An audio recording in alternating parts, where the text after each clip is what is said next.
जय सिया राम। राधे कृष्ण का हाथ जोड़ के प्रणाम सबको। कार्तिक मास चल रहा है।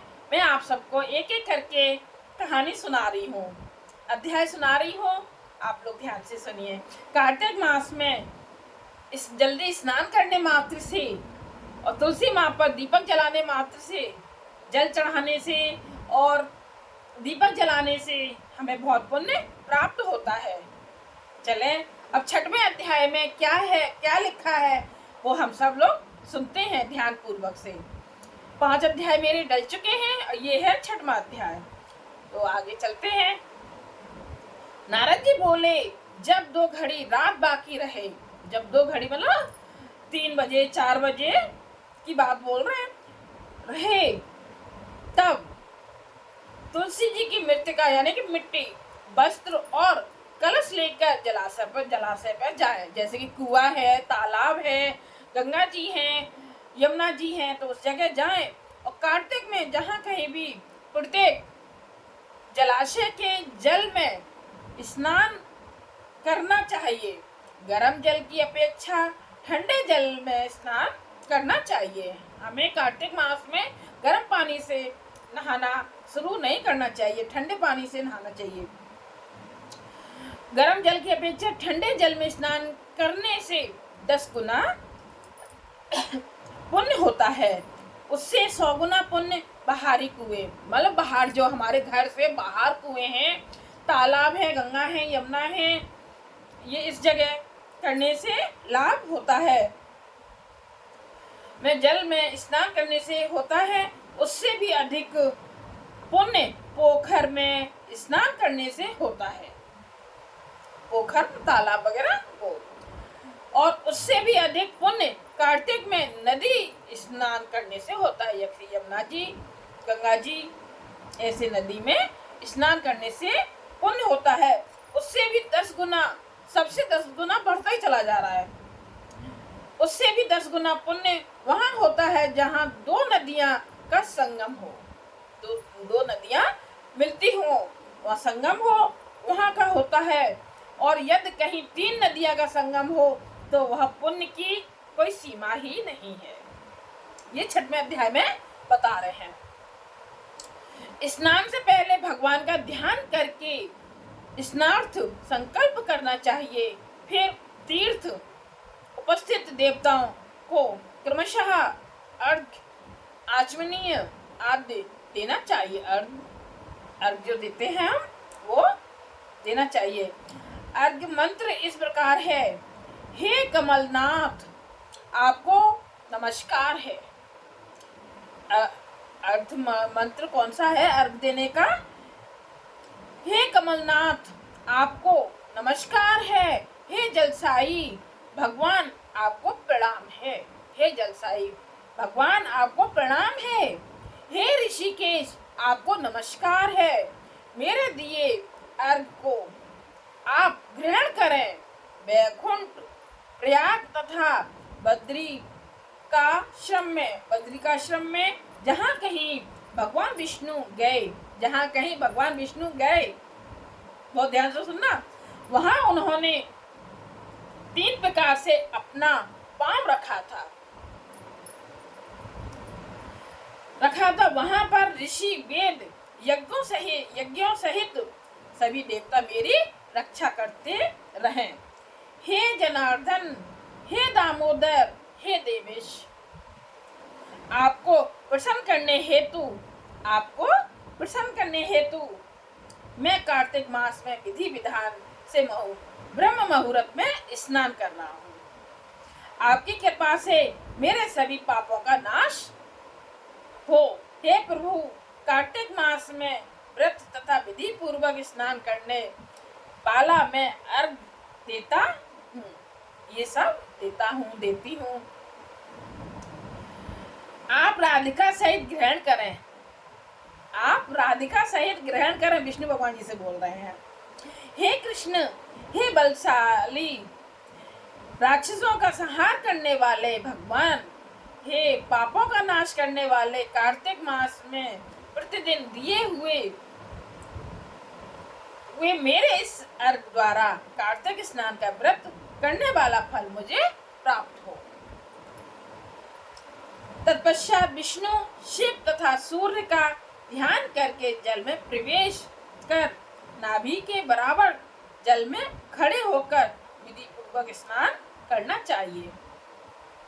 हमें कहाँ तक खड़े होकर स्नान करना चाहिए? नाभि तक, नाभि तक खड़े होकर स्नान करना चाहिए। गृहस्थी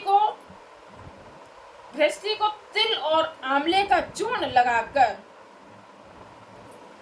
विधवा स्त्री, गृहस्थी मतलब अपने हम जैसे सुहागन स्त्रियां गृहस्थ वाली को तिल और आंवले का चूर्ण लगाकर तथा विधवा स्त्री व यति को तुलसी की जड़ की मिट्टी लगाकर स्नान करना चाहिए।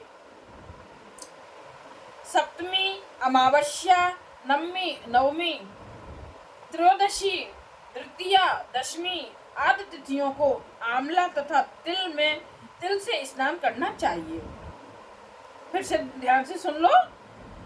सप्तमी, अमावस्या, नवमी, त्रयोदशी, तृतीया, दशमी आदि तिथियों को आंवला तथा तिल से स्नान करना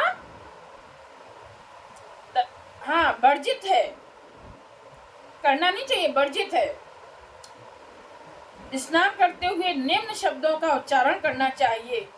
जिस भक्ति भाव से भगवान ने देवताओं के कार्य के लिए 3 प्रकार का रूप धारण किया था, भगवान ने 3 प्रकार का रूप धारण किया था, वही पापों का नाश करने वाले भगवान विष्णु अपनी कृपा से मुझे पवित्र बनाए। जो अमनुष्य भगवान विष्णु की आज्ञा से कार्तिक व्रत करता है, उसकी इंद्रादि सभी देवता रक्षा करते हैं। इसलिए वह मुझको पवित्र करें। बीजों, रहस्यों तथा यज्ञों सहित वेदों के मंत्र, कश्यप आदि ऋषि, इंद्रादि देवता मुझे पवित्र करें। अदिति आदि सभी नारियां, यज्ञ, सिद्धि, सर्प और समस्त औषधियां व तीनों लोकों के पहाड़ मुझे पवित्र करें। इस प्रकार कहकर स्नान करने के बाद मनुष्य को हाथ में पवित्री धारण करके देवता, ऋषि, मनुष्यों तथा पितरों का विधि पूर्वक तर्पण करना चाहिए। तर्पण करते समय पर्यंत व्रती के पितृगण स्वर्ग में वास करते हैं। उसके बाद व्रती को जल से निकलकर शुद्ध वस्त्र धारण करने चाहिए। सभी तीर्थों के सारे कार्यों से निर्मित होकर पुनः भगवान विष्णु का पूजन करना चाहिए। और ध्यान से सुनो। सभी तीर्थों के सारे देवताओं का स्मरण करके विधि पूर्वक सावधान होकर चंदन, फूल और फलों के साथ भगवान विष्णु को भी फिर से अर्घ देना चाहिए। अर्घ के मंत्र का अर्थ इस प्रकार है: मैंने पवित्र कार्तिक मास में स्नान किया है। हे विष्णु, राधा के साथ आप मेरे दिए अर्घ को ग्रहण करें। तत्पश्चात चंदन, फूल और तांबूल आदि से वेद पाठी ब्राह्मणों को श्रद्धापूर्वक पूजन करें और बारंबार नमस्कार करें।